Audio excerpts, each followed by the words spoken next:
The government small business loan money is gone. Now what? The money is gone. On Thursday morning, the $349 billion emergency small business lending program will officially be tapped out. Negotiations on Capitol Hill have yet to generate a path forward to replenish the money, all as the U.S. economy continues to stagger under the pressure of near nationwide closures. Bottom line: Treasury Secretary Steven Mnuchin and Democrats will reconvene Thursday to try and reach agreement on a package that will immediately increase funding for the program. But they aren't there yet, and this is no longer a theoretical exercise. The program had, and continues to have, glitches and difficulties. But it also rolled through $349 billion in less than 2 weeks. That's how urgent it is for small business owners. That's how desperate, how flat catastrophic, the economic situation is amid the coronavirus pandemic. The Senate meets for a pro forma session at 3 p.m. Eastern Time. A deal needs to be reached before then for the money to have any opportunity to be replenished this week. Democrats in the Treasury Department are expected to continue negotiations behind closed doors. The numbers as of 6:30 a.m. Eastern Time: $338 billion in loans have been approved, per an official with the Small Business Administration, and the $11 billion in funding authority remaining was expected to run out shortly. What it means: the Small Business Administration sent a notice to banks Wednesday night, making clear the allocated funds for the program were on the verge of being exhausted, according to a copy sent to CNN.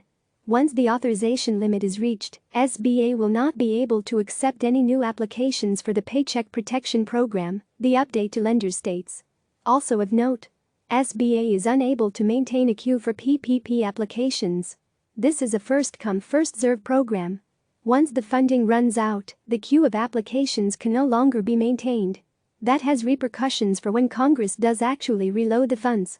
The standoff there is still a legislative standoff between Republicans and Democrats on how to move forward. While early conversations included some talk about increasing money for the Small Business Administration loan program and for hospitals at the same time, there are some real complications with making this package any bigger than SBA loans. As one aide said, when you are operating with no margin of error, you have to get everyone's support. It's that simple. Negotiating more money for hospitals opens up a can of worms about how that money is going to be spent. Which states are going to get it? And how do you prioritize them? New York has been at the epicenter coronavirus, but hospitals all over the country have moved to stop elective surgeries, a major source of their revenue streams. That is as true for a rural hospital in South Dakota or Montana as it is for a hospital in New York. And rural hospitals are already operating on thinner profit margins. Aides involved in the talks don't expect an agreement on Thursday, given those factors. But everyone involved is cognizant of the urgency and potential political backlash for letting the program lapse. That may drive things. A looming concern: deadlines are exceedingly important on Capitol Hill. They drive negotiations, help secure agreement and force compromise. There's a concern that if a deal isn't reached today, not only will the program go without replenished funds through the weekend, but possibly on through the rest of the month. That's a pessimistic view of things, but it's a concern several people involved with the program have raised to CNN in the last 24 hours. The Mnuchin factor: the grumbling from Republicans over Mnuchin's negotiations with Democrats isn't new, but it's certainly more prevalent right now. GOP leaders have held the line on keeping this bill limited to just SBA funding from the start. Mnuchin is engaged in talks with Democrats. That alone has drawn criticism. But there's also concern about what kind of deal he'd be willing to strike with Democrats.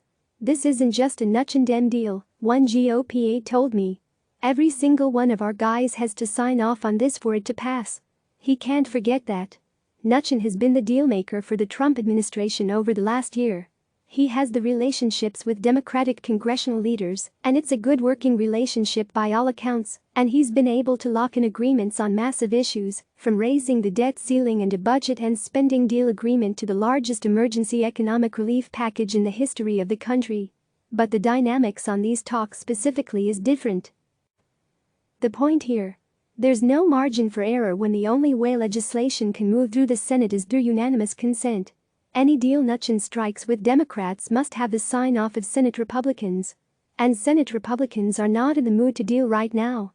The deal-making comes in Phase 4, the aide said. This is just about getting emergency funds out the door. What you see Thursday.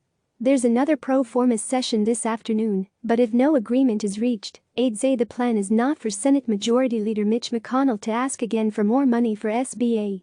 Instead, expect the Kentucky Republican to set up future pro forma sessions and potentially handle other administrative business, aka moving the folks who were slated to come up next week if the Senate was coming back to Washington.